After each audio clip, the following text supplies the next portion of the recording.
မကြမီကာလမျိုးမှာ2025ကုန်လို့2026ကာလကိုရရှိလို့လာတော့မယ်2025မှာတော့လည်းစင်ကြီးစရာတွေဝန်းနဲ့ပူစေလောကဖြစ်မှုတွေအချင်းစင်မြင်မှုတွေငွေကြီးစင်မြင်မှုတွေကျူးတွင်းနေရတယ်ဆိုလို့ရှိရင်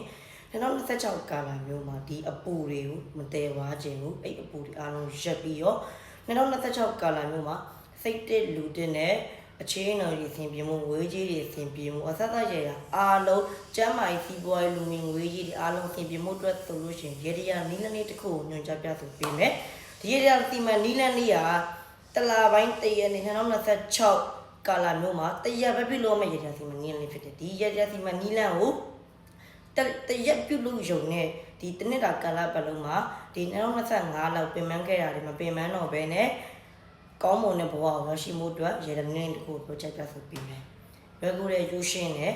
တပုတ်ဦးတော့ရှိဖို့လိုတယ်။တပုတ်ဦးဆိုတာကကျင်းတဲ့တော့ရပတိမာဖြစ်ဖြစ်ဒီမြို့မှာနေတဲ့လူပဲဖြစ်ဖြစ်အလွယ်တကူဈေးမှာရှာဖို့လို့ရတဲ့အရာဖြစ်တဲ့အတွက်အရာဖြစ်တယ်။အဲ့တပုတ်ဦးတွေကိုဘာလို့မလဲဆိုလို့ရှိရင်မိမိရဲ့သပင်ကိုစတီလေးညှက်မယ်။ညှက်ပြီးတော့လို့ရှိရင်လက်တဲခြေလေးတွေကိုညှက်မယ်။ညှက်ပြီးတော့လို့ရှိရင်ခန္ဓာကိုယ်မှာရှိတဲ့မကောင်းတဲ့အမွှေးတွေကိုစတိအားလုံးညှက်မယ်။ညှပ်ပြီးတော့သတင်းစာစက်ကူလေးနဲ့ထုံမယ်ထုတ်ပြီးတော့လို့ရှိရင်တပုတ်ဦးလေးကိုထည့်မယ်ထည့်ပြီးတော့လို့ရှိရင်ကိုယ့်ရဲ့နီးသက်ရမှာရှိရဲ့မြစ်တွေချောင်းတွေကိုတွားပြီးတော့ဒီငါရဲ့မကောင်းတော့အညံ့အခိုက်တွေအားလုံးတပုတ်ဦးလေးကိုထည့်လိုက်ပြီးဒီ2025ကမကောင်းတဲ့အရာတွေအားလုံးကိုဒီရေစီးနဲ့တူမျောပါသွားပြီး2026မှာစိတ်တစ်လူတဲ့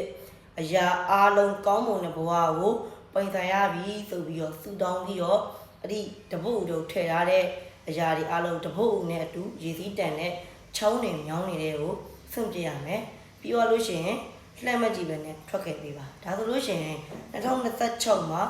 ကျမ်းမာရေးစီးပွားရေးလူငွေငွေကြီးအခြေအနေတွေအားလုံးအသတ်ရရကောင်းမွန်လာမှာပဲဖြစ်ပါတယ်ဗျဒီရရစီမံကတရက်ပဲပြုလုပ်ရမှာဖြစ်တဲ့အတွက်ကြောင့်မို့လို့တလာပိုင်းတရက်နေ့2026မနက်ဘက်ပဲဖြစ်ဖြစ်ညနေဘက်ပဲဖြစ်ဖြစ်ညနေဘက်ပဲဖြစ်ဖြစ်အဲ့ဒီတရက်နေ့မျိုးမှာစိတ်တဲ့အချိန်ပြုလုပ်ဆောင်လို့ရတဲ့ကြရနီးလန်းလေးဖြစ်တဲ့အတွက်ကြောင့်မို့လို့မျှဝေပေးလိုက်ခြင်းပဲဖြစ်ပါတယ်ဗျာ